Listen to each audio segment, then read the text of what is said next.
What's up, guys? Winter Kills. We're back with another deck profile, and today we got the updated version of my new Herald of Ultimateness deck profile. Trolls to the max with this deck.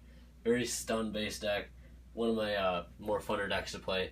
And it's a ritual deck, too, so it's kind of different. It's really fun to play, and haven't really played a ritual deck my entire life, except for this one. Very, very fun deck. Very cheap deck to build. And it just kicks the crap out of the meta. So, like... yeah, it's really fun, and if you guys haven't played this type of deck before, I recommend building it on Dueling Network or something, or on YGO Pro, or whatever. It's really fun to play. And so I made a couple changes since last time with the main sort of setup with it, and that consists of right here. So I'm only playing 2 Heralds of Ultimateness. Now I know, what are you thinking? It's a Herald of Ultimateness deck. Why aren't you playing 3? Because instead of playing the third one, I'm playing 1 Herald of Perfection. Now, this deck had a couple of problems, and that was kind of if you open too many of the normal monsters, the Megamis, you didn't really have too many plays to do. You basically lose at this point. So now if you still open 2 of these, you still have access to your Herald of Perfection, because you can still send the 1 Megami to the graveyard. And when I say Megami, for those of you who don't know what I'm talking about the normal monster that we use with Advanced Ritual Art to basically summon these guys from, because you have to send them from deck. So if you draw into them, which is possible, off an upstart or something, or in your opening hand, you still need to get one of these guys on board, and it still works really well. Even though he doesn't stop special summoning, works really well with the Arc Lord, because they won't be able to special summon in the first place. He still stops everything else, just not special summons. So, speaking of Christia, still making 3 copies of Arc Lord. Amazing card right now, it just stuns everything.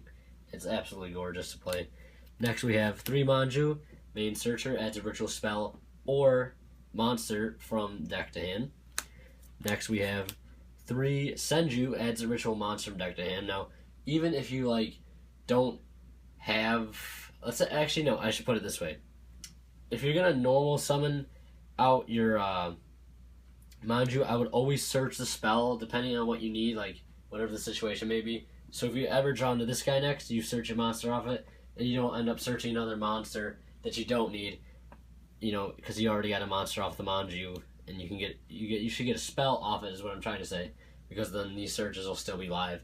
And they're all fairies, so they're good discard fodder for your heralds. Next we play 3 Galdagra, one of the best cards in the deck, and I say that because you use it to pay 6,000 life points to send 2 of these to the graveyard. And you add your ritual spell and your monster to hand.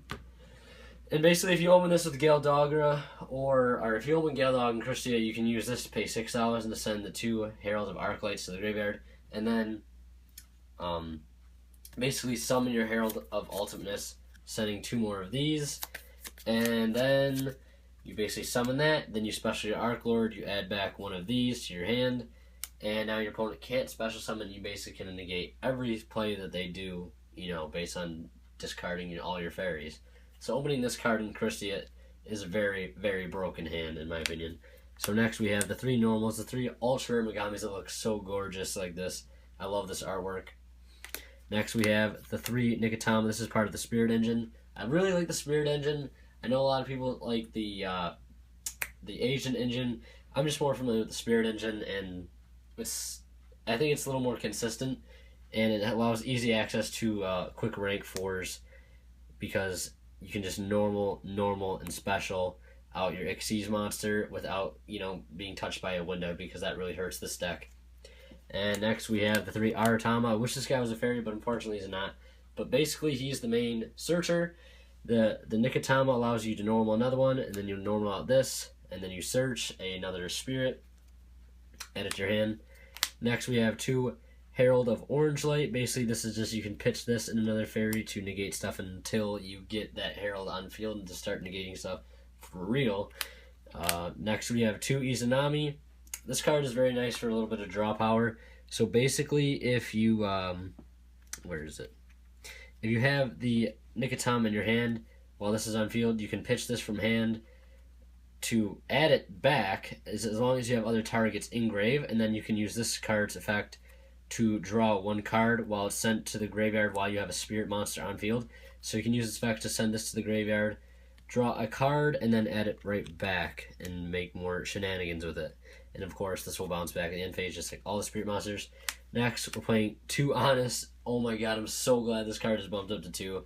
It's giving this deck so much more power to play the double Honest. You can play so much more aggressive by leaving your Herald of Ultimateness in attack mode or your Herald of Perfection and start letting your opponent run into the Honest or start beating over things and start really pushing a lot more aggressive with this deck, which is a problem I had in the first place because you kind of had to turtle up with your Herald of Ultimateness in defense position because I had 3,000 defense, and not a lot of decks can get over that very easily without special summoning a huge monster, which you could obviously just negate the summon of. But Honest opens up so many more plays, and I'm so glad it's that too, and definitely important to play that too. So next we have the 1 Resetsu. Basically you real Spirit and bounce a face-up attack position card on your opponent's side of the field. Very, very helpful. 1 Yaksha, basically the same way. You bounce a spell or trap on the field to the hand, but you do not have to reveal it's on normal summon. So, and yeah, that's it for the monsters. Big, huge monster lineup, but very, very, very important to play each and every one of them. And I really like this setup here. The 2 Ultimateness and the 1 Perfection. Very, very perfect combo in my opinion. So next we have 2 or 3 Upstart for spells, basically same for consistency, and our 2 Advanced Ritual Arts, which about wraps up all the spells. Next we have, to wrap up the traps, 3 Royal Decree. Basically shut down your opponent's trap cards. And that's about it. As far as playing Raigeki goes, I took out Raigeki for the 2nd Honest just because I really like to play that 2nd Honest. It's a fairy card to draw into, and it's helpful in every which way in this deck. So onto the extra deck, play 2 Herald of Arclight. You don't need to play 3 because you're only going to ever be sending 2 with your Galdogra, because you can't pay 9,000 life points obviously, and even if you wanted to, I don't see why that'd be a very good idea. Next, play 1 Steelstorm Roach, 1 Constellar Omega, because we do play a decent amount of lights, 1 Heartland Draco, 1 Diamond Direwolf, 1 Paladynamo, 1 number 50 Blackship of Corn, 1 Gaga Cowboy, 1 Karen Gorgon, your 1 Exciton, Dweller, Arc, and Emerald. Emerald, very, very important in this deck to clear up room for your Arc Lords, the special, and to recycle your stuff. If you open a very, very bad hand, like opening the normal monster, you can basically somehow get it to the graveyard, shuffle it back in, and try to make it play again. But, you know, by that time it's been a very rough game, and you might lose that one. And lastly, to wrap it up, 1 Castel, because he's just an amazing rank 4 play.